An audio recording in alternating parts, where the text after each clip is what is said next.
பொங்கலை முன்னிட்டு நடிகர் விஜயின் ஜனநாயகன் திரைப்படமும் சிவகார்த்திகேயனின் பராசக்தி திரைப்படமும் ஒரே நேரத்தில் வெளியாக உள்ளதால் பெரிய போட்டி உருவாகியுள்ளது. தனக்கு பெரிய அந்தஸ்தை கொடுத்த விஜய்க்கு எதிராக என்னை முன்னிறுத்தாதீர்கள் என்று சிவகார்த்திகேயன் ஏன் சொல்லவில்லை என வலைபேச்சு பிஸ்மி கேள்வி எழுப்பியுள்ளார். தமிழ்நாடு டைம்ஸ் யூடியூப் சேனலுக்கு பேட்டி அளித்துள்ள அவர், சிவகார்த்திகேயன் திரைக்கு பின்னால் ஒரு மிக சிறந்த நடிகர் என்பதை நிரூபித்து விட்டார். இந்த உண்மை பல வருடத்திற்கு முன்பே எனக்கு தெரியும். ஆனால் மக்களுக்கு அது தெரியவில்லை. சிவகார்த்திகேயன் பராசக்தி படத்தில் மட்டும் நடிக்கவில்லை, பராசக்தி இசை வெளியீட்டு விழாவில் நன்றாக நடித்திருக்கிறார்.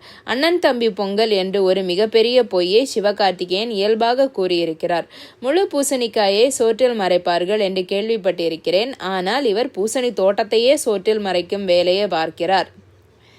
பராசக்தி திரைப்படத்தை பொங்கலுக்கு வெளியிட முடிவு செய்தபோது இது குறித்து ஜெகதீஷ் மூலமாக விஜயிடம் கேட்டு அவர் அனுமதியின் பெயரில்தான் ஜனவரி 10 படத்தை வெளியிட முடிவு செய்ததாக கூறியிருக்கிறார். இது உண்மையாக கூட இருக்கலாம். ஆனால் என்னுடைய கேள்வி என்னவென்றால், விஜயிடம் சென்று பராசக்தி படத்தை பொங்கலுக்கு வெளியிடலாமா என்று கேட்டால் அவர் வேண்டாம் என்று எப்படி சொல்வார்? அவர் பெருந்தன்மையாக எந்த படம் வந்தாலும் பரவாயில்லை என்றுதான் சொல்வார். சினிமா என்பது மிகப்பெரிய கடல். அதில் யார் வேண்டுமானாலும் மீன் பிடிக்கலாம்.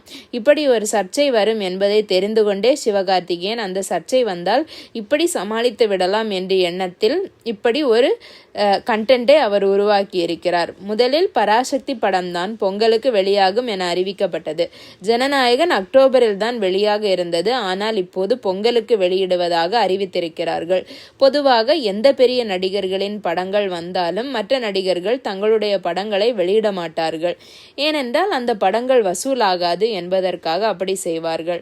ஆனால் விஜயால் அங்கீகாரம் பெற்ற ஒருவர், அதாவது கோட் திரைப்படத்தில் விஜய் துப்பாக்கியை சிவகார்த்திகேயனிடம் கொடுத்ததால் தான் அவருக்கு இவ்வளவு பெரிய அந்தஸ்து வந்தது. அப்படிப்பட்ட சிவகார்த்திகேயன் என் படத்தை விஜய்க்கு எதிராக முன்னிறுத்தாதீர்கள் என்று சொல்லி இருக்க வேண்டும். பொங்கல் பண்டிகைக்கு நீண்ட விடுமுறை வரும் பண்டிகை என்பதற்காக இந்த தேதியில் படத்தை வெளியிடப்பட முடிவு செய்திருக்கலாம். ஆனால் என்னுடைய கேள்வி என்னவென்றால், முதலில் பராசக்தி படம் ஜனவரி 14 தான் வெளியிடுவதாக அறிவிக்கப்பட்டது. அதன் பின் எப்படி ஜனவரி 10 மாற்றினார்கள் என்பதுதான் எனக்கு புரியவில்லை.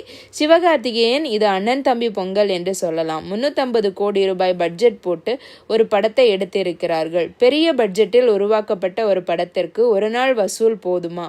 அதோடு மட்டுமில்லாமல் நானும் விஜயும் நட்பாகத்தான் இருக்கிறோம் என்று சிலர் வன்மத்தை பரப்புகிறார்கள் என சொல்லி இருக்கிறார். அவர் என் பெயரை குறிப்பிடவில்லை என்றாலும் மறைமுகமாக சிவகார்த்திகேயன் என்னைத்தான் குறிப்பிடுகிறார் என்று கூறியிருக்கிறார். எனக்கும் அவருக்கும் வேலி தகராறா? நான் ஒரு பத்திரிகையாளன். நல்லது செய்தால் அவரை தலையில் தூக்கி வைத்து கொண்டாடி அந்த செய்தியை மக்களிடம் சொல்வோம். தவறு செய்தால் அதையும் நாங்கள் சுட்டி காட்டுவோம். அப்படிதான் சிவகார்த்திகேயனின் கடந்த கால தவறுகளை நாங்கள் மக்களிடம் கொண்டு சென்றோம். அதை புரிந்து கொள்ளாமல் வன்மத்தோடு தாக்குகிறோம் என்று சொல்வதையெல்லாம் ஏற்றுக்கொள்ளும் வழி இல்லை. ஜனநாயகன் படத்தோடு மோத வேண்டும் என்று தயாரிப்பாளரை கட்டாயப்படுத்தியதே சிவகார்த்திகேயன் தான் என்று பிஸ்மி அந்த பேட்டியில் பேசியுள்ளார். இது பற்றி உங்க கருத்து என்ன அப்படிங்கிறத கமெண்ட் செக்ஷன்ல சொல்லுங்க. நன்றி.